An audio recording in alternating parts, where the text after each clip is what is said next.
खरं म्हणजे आज महाराष्ट्राचं आराध्य दैवत छत्रपती शिवाजी महाराजांची जयंती आहे आणि हिंदवी स्वराज्य संस्थापक छत्रपती शिवाजी महाराजांच्या जयंतीचं औचित्य साधून आज सिडकोने सर्वसामान्य लोकांसाठी 21,399 घरांची सोडत काढली. 1.5 लाख अर्ज आले होते आणि म्हणून अतिशय उत्तम क्वालिटीची घरं सिडको करते आहे आणि परवडणाऱ्या किमतीमध्ये नागरिकांना ही घरं मिळत आहेत. अगदी रेल्वे स्टेशन आहे, बस स्टँड आहे, त्याच्या बाजूला जसं आपण वॉक टू वर्क म्हणतो तशा आणि एअरपोर्टच्या अगदी आजूबाजूला असलेल्या सगळ्या सोसायट्या आहेत आणि यामध्ये आज 21,000 लोकांना घरं मिळाली आहेत. त्यांच्या घरांचं स्वप्न आज पूर्ण झालं आहे. त्यामुळे मी सिडकोचे सिंगल आणि त्यांचे सर्व सहकारी यांचं मनापासून अभिनंदन करतो. अतिशय ट्रान्सपरन्सी आहे यामध्ये. लोकांच्या समोरच लॉटरीची सोडत काढली आणि म्हणून म्हाडाची लॉटरी असेल, सिडकोची लॉटरी असेल, त्याच्या संपूर्णपणे ट्रान्सपरन्सी आहे आणि उत्तम क्वालिटीची ही घरं आहे आज मिळालेली आहेत. आता पुन्हा ज्यांना घरं आज मिळतील त्यांचं मी अभिनंदन केलं, शुभेच्छा दिले. ज्यांना घरं मिळणार नाहीत त्यांच्यासाठी पुढच्या 3 आठवड्यामध्ये आम्ही पुन्हा लॉटरी काढणार आहोत.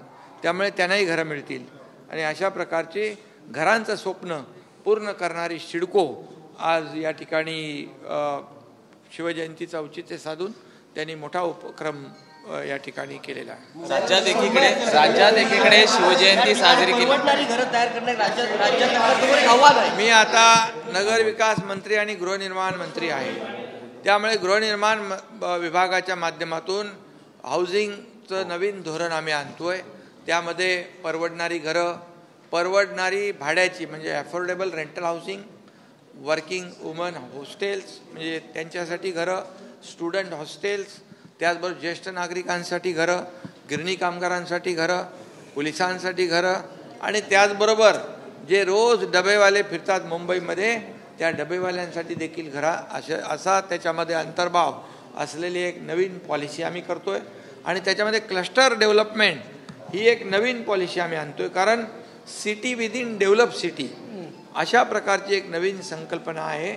त्यामुळे मोठ्या प्रमाणावर घरांचा सप्लाय सुरू होईल आणि त्यामुळे डिमांड आणि सप्लाय याचं मॅच होईल आणि परवडणारी घरं लोकांना मिळतील आणि चांगल्या क्वालिटीची मिळतील. राज्यात आज एकीकडे शिवजयंती साजरी होते. राज्यात हाती घेतलंय, मात्र आपण बघतोय की 13 मिशन मुंबई कालपासून आपण हाती घेतलेला आहे. मात्र गेल्या 13 जानेवारीपासून आपली मुंबईतली कार्यकारिणी बरखास्त आहे. का विलंब होतोय? अरे बाबा, काही बरखास्त नाही. त्या कार्यकारिणीची सगळ्या पदाधिकाऱ्यांची मुलाखती सुरू आहेत आणि मुलाखती होतील आणि त्यामधून सर्व पदाधिकारी नेमले. राहुल गांधींनी जे ट्विट केलेलं आहे, राहुल गांधींनी जे ट्विट केलेलं आहे, दळवी राहुल गांधींनी जे ट्विट केलेलं आहे, महाराजांना श्रद्धांजली वाहिली आहे. अरे बाबा, आता ते जाऊ दे ना. पुलाखालून खूप पाणी गेलं निघून. राहुल गांधींनी श्रद्धांजली वाहिली आहे महाराजांना.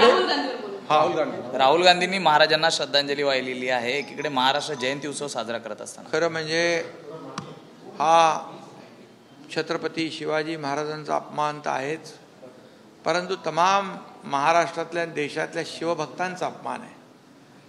कारण हे बघा, जाणीवपूर्वक ही सगळी वक्तव्य होत असतात. हा महाराष्ट्राचा, मराठी माणसाचा अपमान करण्याचा जाणीवपूर्वक हेतू. सावरकरांचा वारंवार अपमान करणारे आता छत्रपती शिवाजी महाराजांपर्यंत यांची मजल गेली. हे चुकून झालेलं नाही, हे स्लिप ऑफ टंक नाही आणि म्हणून त्यांची हे निंदाजनक वक्तव्य आहे आणि म्हणून त्यांनी माफी मागितली. ठाकरेंच्या पक्षाला जी गळती लागलेली आहे सर्व नेत्यांना, छत्रपती शिवाजी महाराज की जयंती आज है.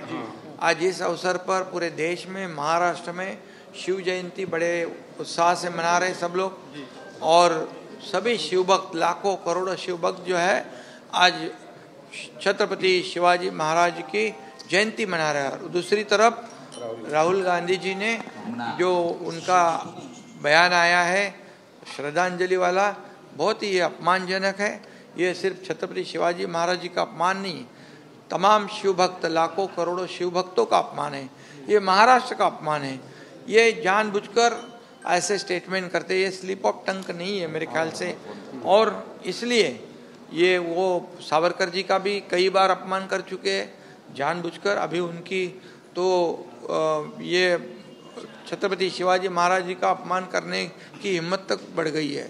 इसलिए उन्होंने इस गलती के लिए माफी मांगनी चाहिए। छावा मूवी आई थी, उनके ऊपर काफी ज्यादा प्रशंसा मिल रही है। महाराष्ट्र गवर्नमेंट ने भी छावा मूवी के टैक्स फ्री बातें कही है सब लोगों को। छावा पूरा सवाल होने दीजिए। स्वरा भास्कर ने फिक्शनल मूवी खाई है और हिंदुओं के ऊपर जो अत्याचार हुआ है उसको उन्होंने फिल्मी टॉर्चर के नाम दिया है। एक फिल्मी एक्ट्रेस ने सर आपने मांग की है कि पूरा देखिए कहा है कि पहले की चीजों को आप बता रहे हैं, आज स्टैम्पेड हुआ उस पर बात नहीं कर रहे हैं आप 500 देखिए छत्रपति धर्मवीर संभाजी महाराज ये बहुत ही स्वाभिमानी थे।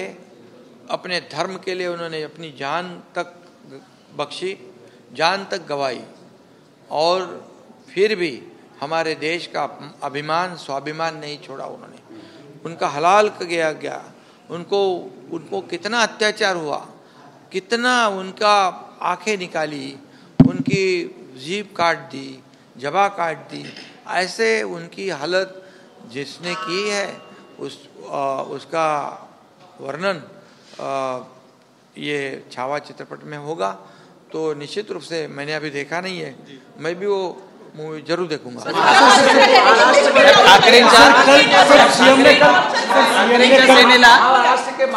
ठाकरेंच्या नेत्यांना आता शिवसेना भवनात कैसे देखते हैं? महाराष्ट्र के महापुरुषों का अपमान करने वालों की मैं कड़ी निंदा करता हूँ, उनका निषेध करता हूँ, और उन्होंने तमाम शिव भक्तों की माफी मांगी।